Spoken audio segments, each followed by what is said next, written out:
Welcome back subscribers and hello YouTube viewers. On this occasion we're off to Lancefield. Lancefield is a rural township 73 kilometres or 45.5 miles northwest of Melbourne, the state capital of Victoria, Australia, and it's about midway between Kyneton and Kilmore. It is overlooked to the north by the Cobaw and the Mount Williams Ranges. By 1859, a hotel and store were opened near the ford. The hotel was named the Lancefield, after the Lancefield pastoral run, which had been taken up in 1838. Between 1865 and the mid-1870s, several civic and religious institutions were opened in Lancefield. The school was opened in 1865, the Anglican Church in 1868, the Presbyterian Church in 1876, and the Mechanics Institute in 1877. During the 1880s, a railway line from Clarkfield was opened in 1881. A Catholic school was opened in 1885, and a water trust was established. A second railway from Kilmore was opened in 1892, but closed in 1904. It was costly to build and carried little traffic or freight. The Lancefield Railway Line, or the Clarkfield and Lancefield Railway, was a former broad gauge railway in central Victoria, connecting Clarkfield Railway Station on the Bendigo line to Kilmore Railway Station on the Heathcote line via Lancefield.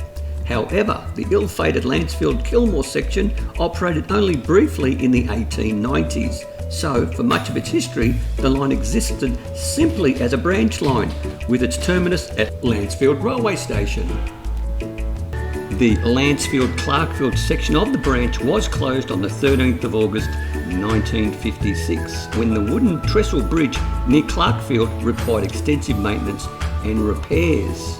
Though the railway right-of-way no longer exists, the former track bed can be still seen in many places, most notably the embankments and cuttings leading onto the decaying trestle bridge, which are visible from the roadside at Bolinda Bridge.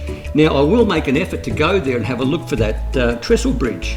The old Lancefield railway station fell into a state of disrepair after its closure, but has since been refurbished as the old railway station B&B and Carriage Cafe.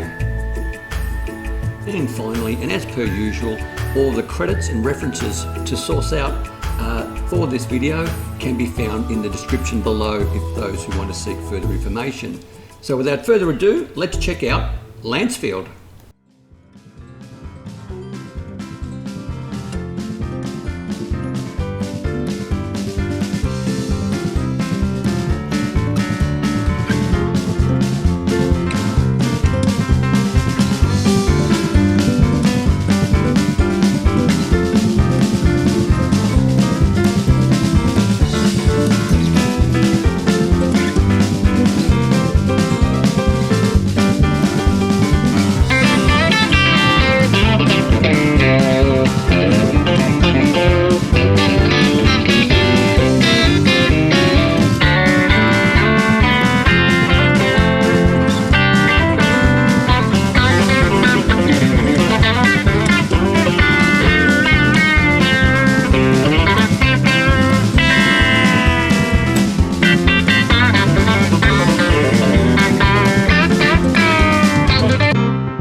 Now, just as a heads up for everyone, you open a gate, you always close a gate. I'm assuming it is a public access. There's no locks on these gates. To the private properties or to the farmland, absolutely there's locks on it, and absolutely do not trespass. But to these ones, I believe they're part of Vic roads, because there's absolutely no way of them doing maintenance on those bridges unless they can have access to it. And so off we go. Our next stop will be Lancefield.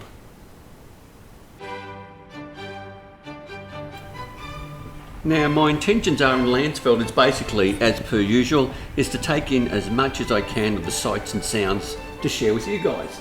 So please enjoy. Now, just coming up first is, this should be like a museum really. And there is a phone number there that you can contact if you want to go and have a look on their private property. But it did have quite a number of unique cars and tractors. And I also saw some army trucks in the background as well. So if this is your cup of tea, I'll suggest you come out here, ring that number and see what happens. Now, I took an image of the Lancefield Primary School sign there because that looks like one that's definitely old. And it's been put on the side where I think it's a drop-off and pick-up point for the kids. So Lancefield does have two schools, two primary schools. And there is a myth or a rumour that there is a Black Panther roaming around, and I think I saw about two sort of sculptures in relation to that myth or rumour about the Black Panther, or a black large cat that supposedly roams around. And I guess there's also one in the Otway Ranges as well that's been claimed.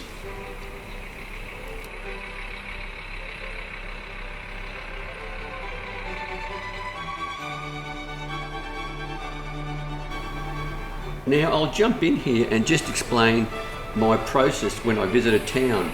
Now, the reason I take images of the schools, the churches, and say the railway station, the courthouse, the pubs, and also the post office is I do get comments from time to time from people that actually say that I used to go to that primary school, so thank you for showing it to us. So that's what I make a point of. A lot of the buildings that were built back in the day were normally made out of wood, whereas like the post office, they're always made out of bricks and mortar, and you know, they stand the test of time as per the railway stations. So that's what I'll look for. And also what I also try to find is things like banks. This particular town does have a Bank of Bendigo. There's also two, I believe, medical centres. There's also a pharmacy. So I also look at the idea of if I was to say, hypothetically, move to this town, would it accommodate my needs? And I have to say this town really ticks a lot of the boxes. I think it's a bit of a sleepy hollow. There are a few new residential estates being built, but as for places to come and eat, there's numerous. There is a petrol station. Not the one that's in the image right now, but there is a modern petrol station there, and this place has all the bells and whistles. So we'll continue on. I just wanted to explain to the viewers, why I go through this process of looking out for certain things and not other things. So I hope that sort of gives you an idea of why I do what I do.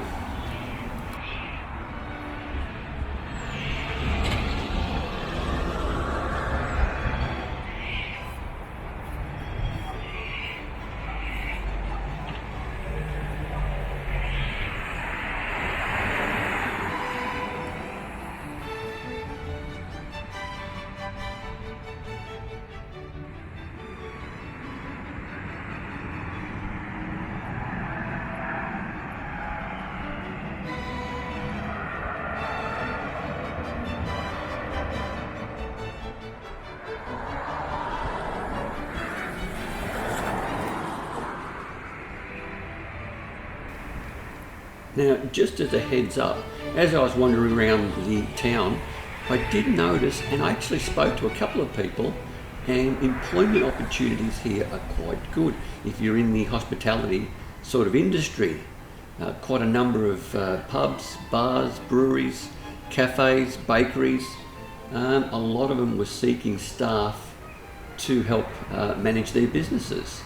So if you are coming out just to visit and thinking of having a country change, it might be worthwhile just to come out to investigate those opportunities.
So here we are nearing the end of this video or presentation, and I hope you enjoyed it.